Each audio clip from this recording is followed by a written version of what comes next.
We have so much to talk about. We have so much to laugh about.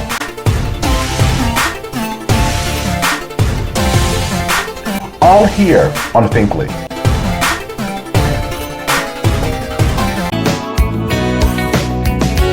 Hey guys, I'm Sydney Hansen. I'm a Southern rock singer-songwriter, and you're watching The Michael Finkley Show. On the next Michael Finkley, Grammy Nominated Producer, Songwriter, and Engineer, Byrd is with us. Next Finkley. Next.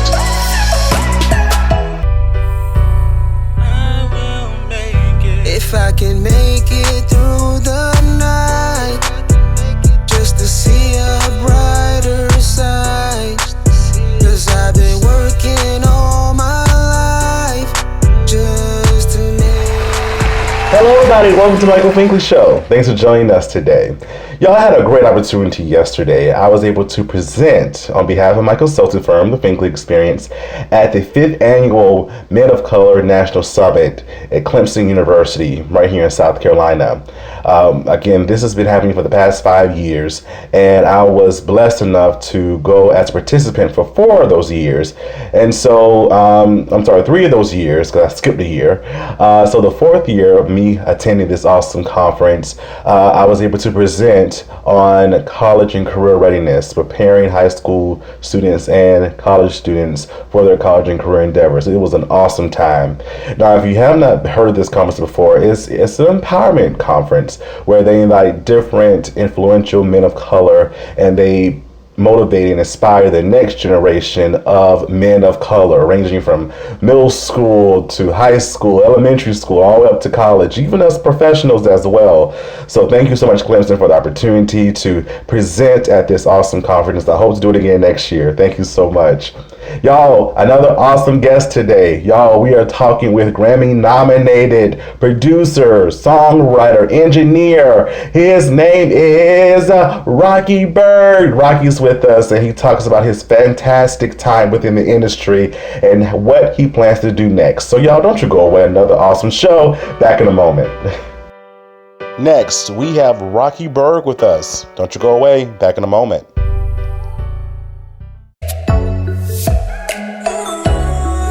On, beautiful people, I am Tre D, your life coach and relationship expert, and you are tuned in right now to the Michael Finkley Show. Don't miss it. Hello everybody, it's Finkley from the Finkley Experience. We're an educational consulting firm that specializes in first generation education. So we assist students with their college and career endeavors. We train school administrators on the state of first generation students. And also we partner with colleges and universities to assist their first generation population for easy transition from high school to college. So if you're looking for a presenter or speaker that presents on these topics and so much more, visit our website at thefinkleyexperience.com and learn about all that we do. We're looking forward to working with you. Keeping your skin flawless and clean is important, and I have the products just for you. Welcome to Mimi's Natural Pantry, where she specializes in homemade handcrafts, including lye and goat milk soaps, body butters, and sugar scrubs. All items are handmade products. All items have simple ingredients and are vegan friendly. In a world where you can barely pronounce many of the ingredients in your everyday products, Mimi's Back to Nature offers an alternative choice for those who are ready to get back into nature. Ready to order? Visit their website at mimisnaturalpantry.com. All orders over $50 have free shipping up to 25 pounds.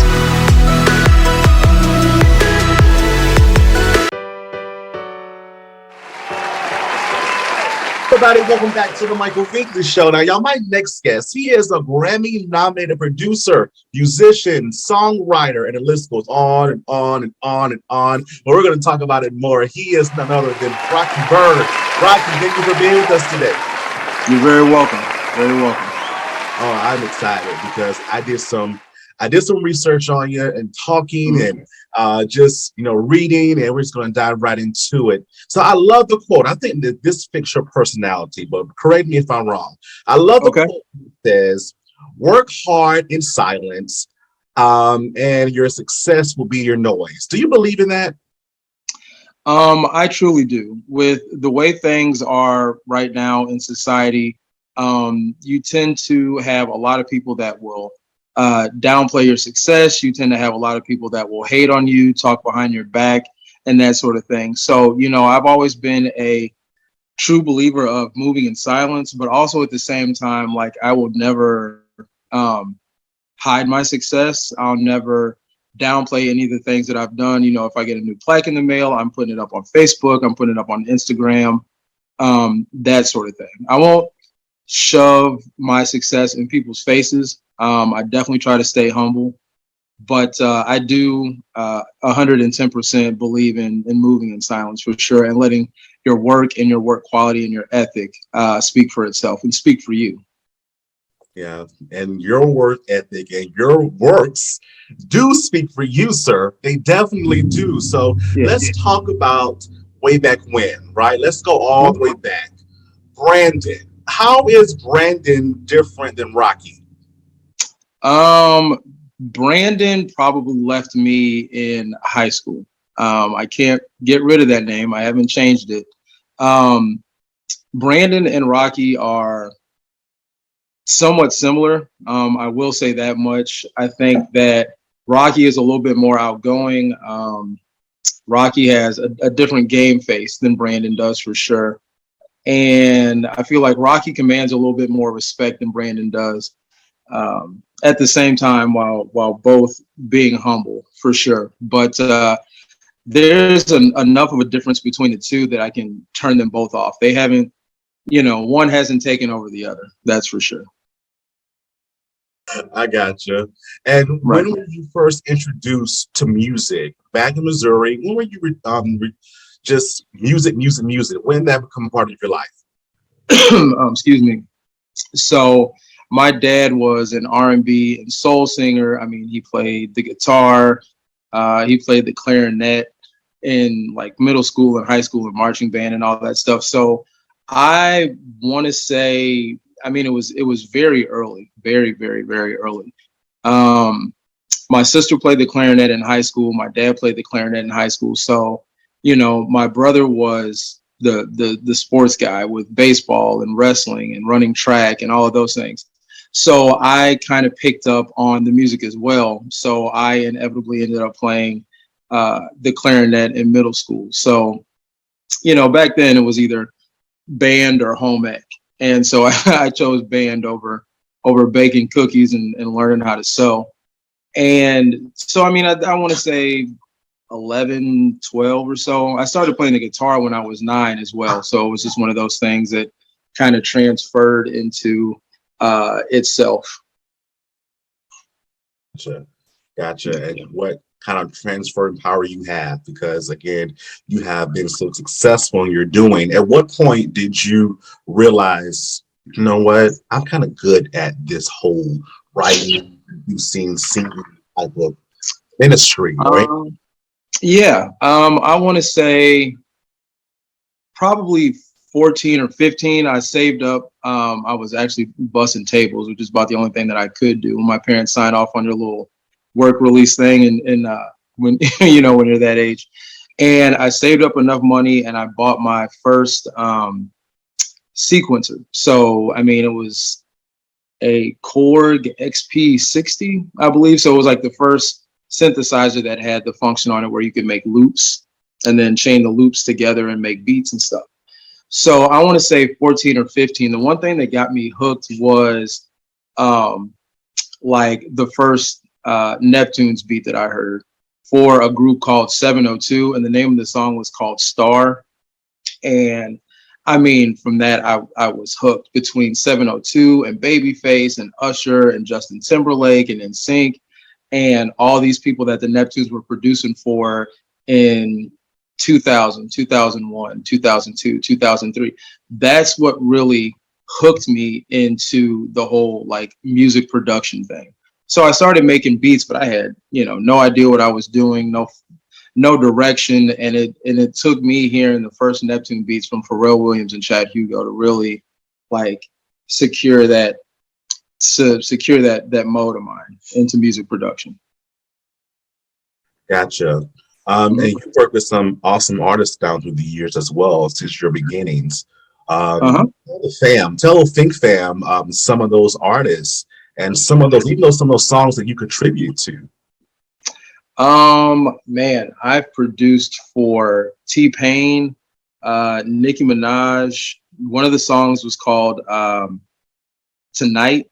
Actually, the initial song was called Hot Fire, and it was a song with her and a Universal overseas artist named Natalia Domini. And when I got the opportunity to do that, it was a situation where her A&R had reached out to me because they wanted to bring the song from overseas to the US, but the music sonically just didn't fit, if you know, without having a better way to put it. So when they came to the US with the song, they wanted it produced by another US producer that could fulfill the current like sound, basically. So, I mean, they sent me over the stems. I had never heard the original song before, but I listened to it, and I'm not going to say I have perfect pitch by any means, but I could hear the song and hear her singing and be like, okay, well, she's singing in E flat. So then I started, you know, playing an E flat progression, and it just built the rest of the song. Like the rest of the song just kind of wrote itself musically, because of the lyrics and the verses and everything was there. I just had to come up with my part, which was the music at the time. So I went from that to I've produced for Lil Boosie, I've produced for Young Jock, I've produced for a whole bunch of people. I was definitely gracious to play guitars on Britney Spears' song Toxic, which was in 2000 and maybe 2009. I did not produce that song, but working with another producer, they did, back in the day, record labels used to put out what they call samplers.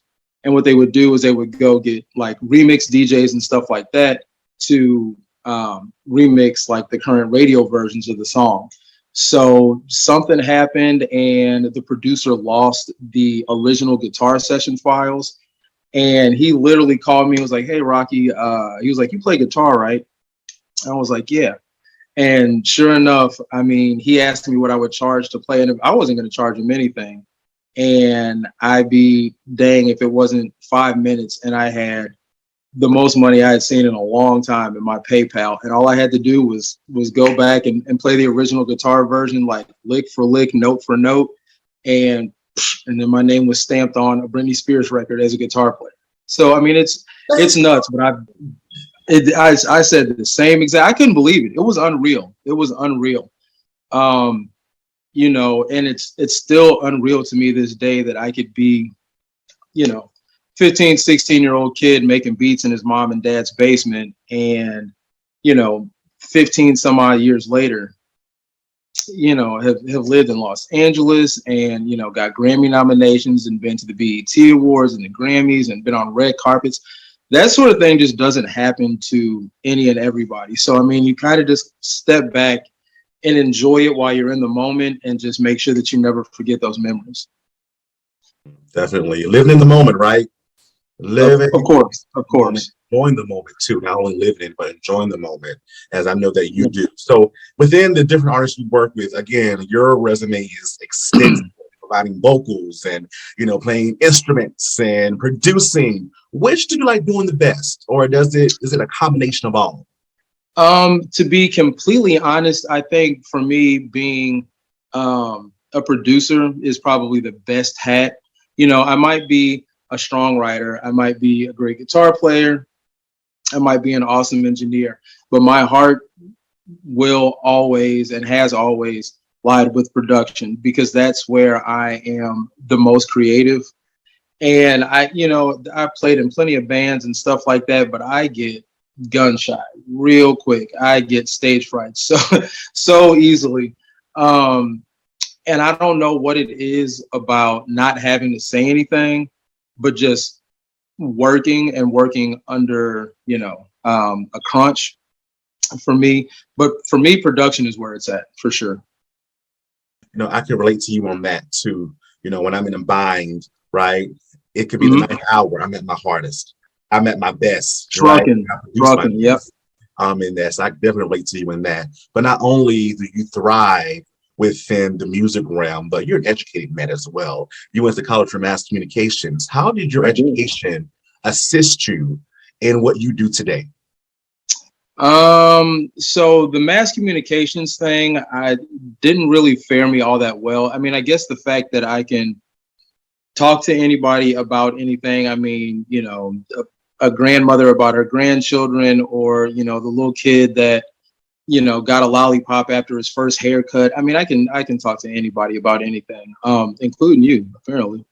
Um, but the one thing that helped me more than the mass communications, as far as my education, would be the education that I got from my first degree, which was in music performance and education, where I studied classical guitar and I studied percussion as well. So all of the, you know, ear training and all of that stuff, that's what's fared me well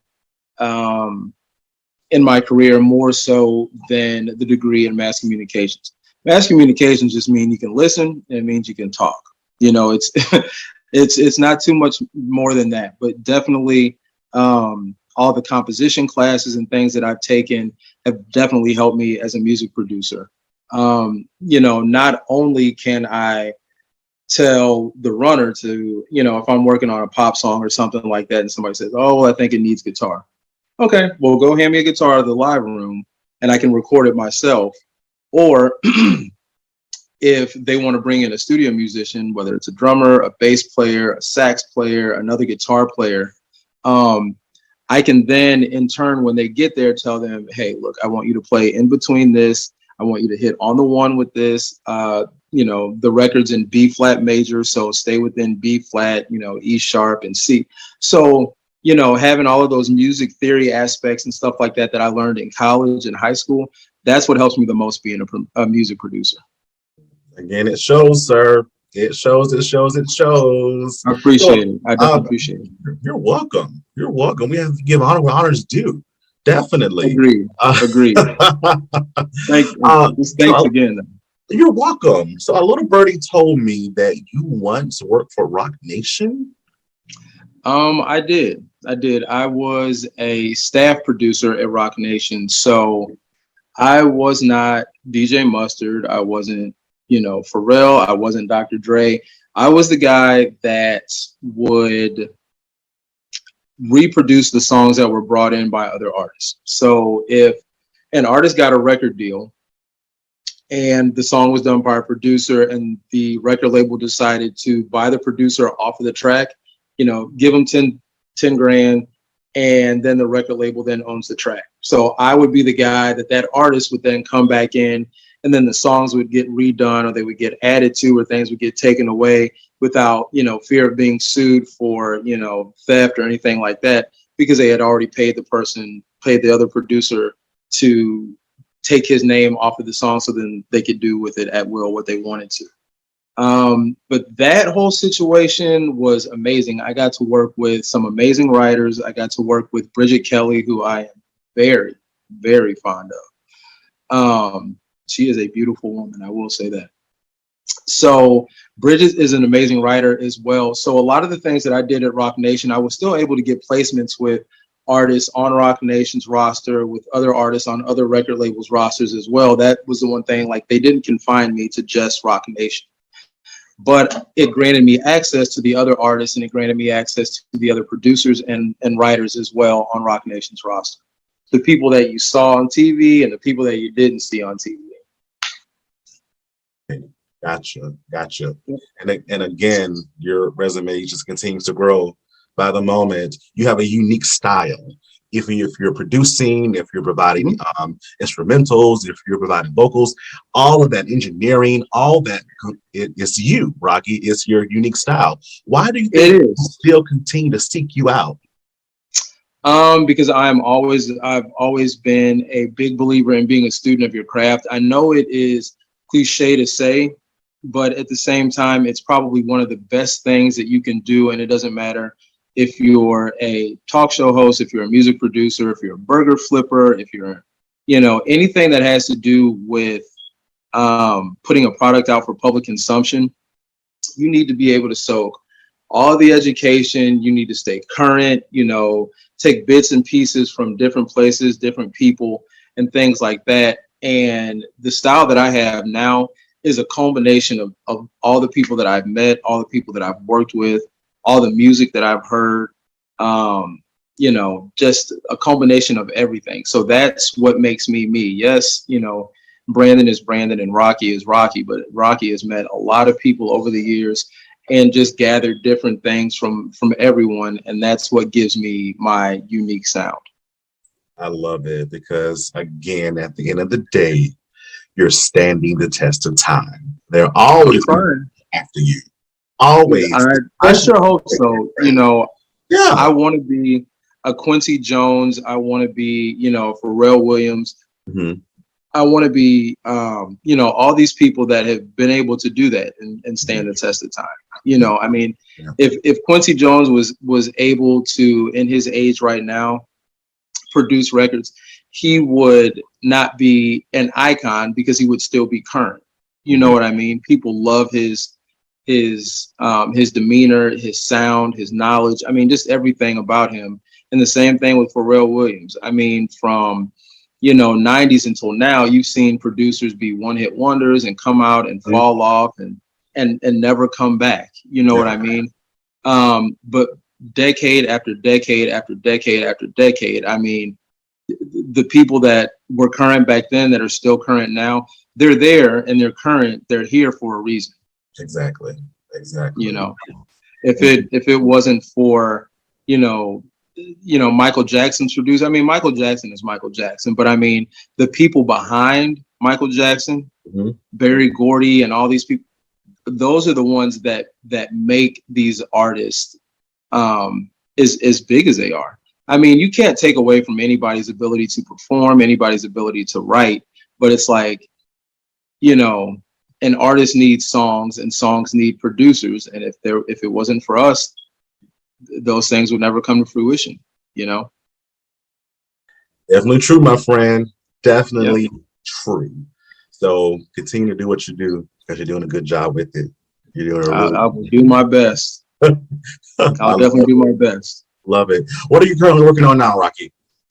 Right now I'm working with an artist named Brittany Dixon, who is kind of a country artist, country R&B, kind of like crossover. I am working on the soundtrack for a movie called Yasuke or Yasuki, whichever way you want to pronounce it, which is the first like African samurai, if you will. Okay.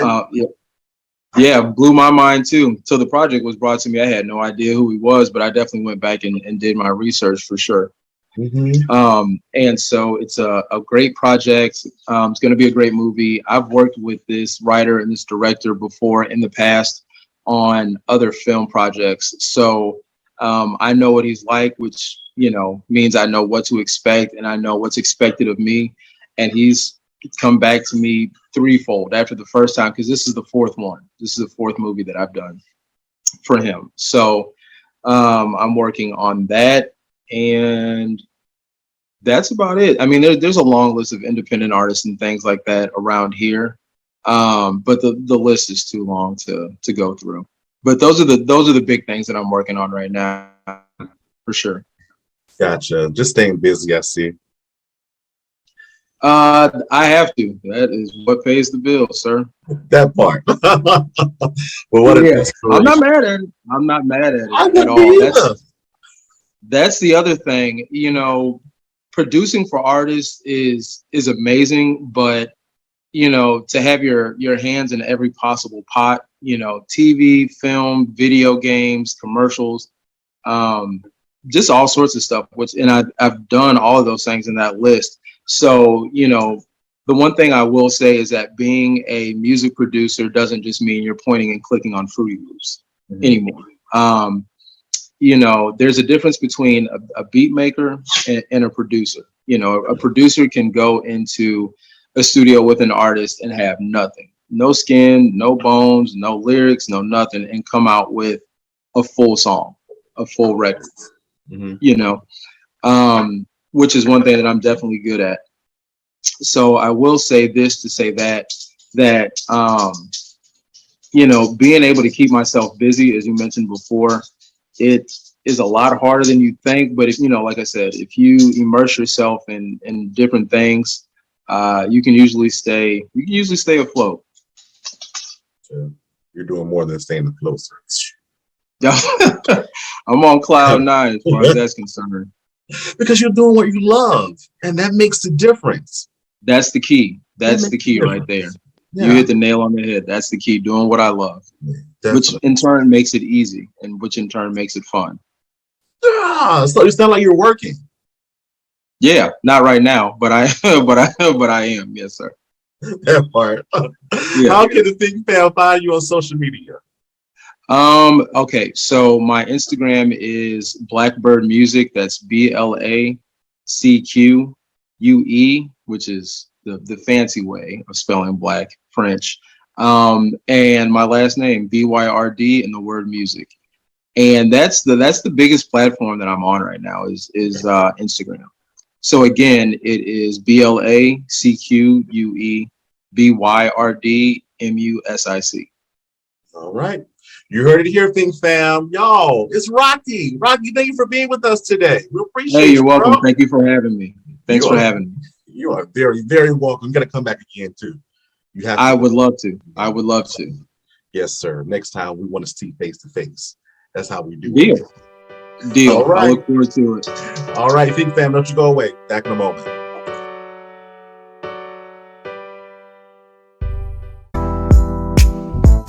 What's going on, everybody? This is Anthony Dalton II. I play Calvin Rodney on Tyler Perry's #1 show, Sisters on BET, and you're watching The Michael Finkley Show. Colors. What the? Oh, God. This one. Yeah, right, Marine. So I guess we don't stand for colors, huh? I'm sorry. I was starving. What was you eating on anyway? Let me put you on. This that Lucy's Hoopie Pie. Okay. Hey, but before you go, Marine, what can I get me one of those? Oh, at all the Super Target locations, Sergeant. Okay. And where can you get your chart sheet at in the morning? On your desk. As long as we track it. School districts, organizations, nonprofits, are you in search of a new promotional products company?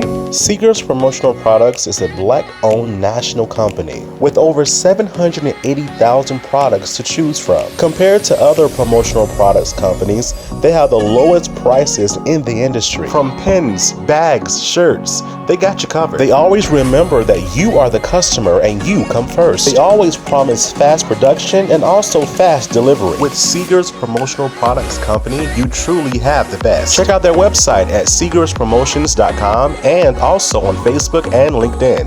And tell them Finkley sent you.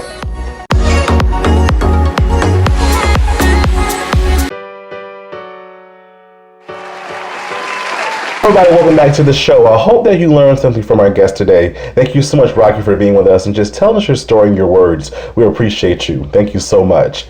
If you haven't already, please subscribe to our YouTube channel, The Michael Finkley Show. Ring that bell for notification. We'll see an email saying, hey, new content's uploaded. Please listen to us on Spotify and Apple Podcasts. And for more information about what we do here on the show, visit our website, michaelfinkleyshow.com. Of course, YOU42. Visit us at YOU42.com and watch our content there with some exclusive things coming your way, I promise you. Thank you so much for watching, and guess what? We'll see you next time. Have a good one.